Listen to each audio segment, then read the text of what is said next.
Hi everyone, welcome back to our SQL series. Previous లెసన్లో మనం order by clause గురించి నేర్చుకున్నాం.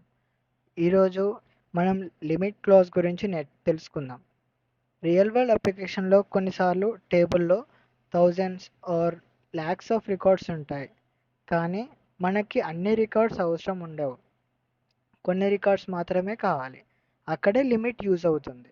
లిమిట్ క్లాజ్ క్వెరీ రిటర్న్ చేసే rose కౌంట్ని restrict చేస్తుంది. ఎగ్జాంపుల్కి ఎంప్లాయీస్ టేబుల్లో ఫస్ట్ రికార్డ్స్ కావాలి అంటే select star from employees limit 3.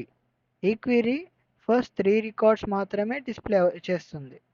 లిమిట్ని order బైతో కలిపి యూజ్ చేస్తే ఇంకా యూస్ఫుల్గా ఉంటుంది.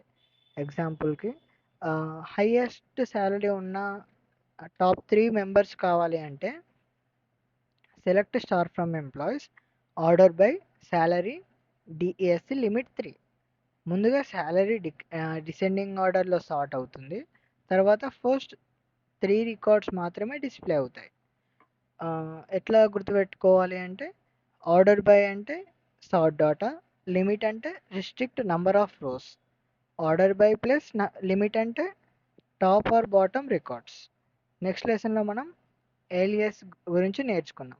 దాని హెల్ప్తో కాలమ్స్ మరియు టేబుల్స్కి టెంపరరీ నేమ్ ఇవ్వచ్చు. Thank you. Follow for more updates.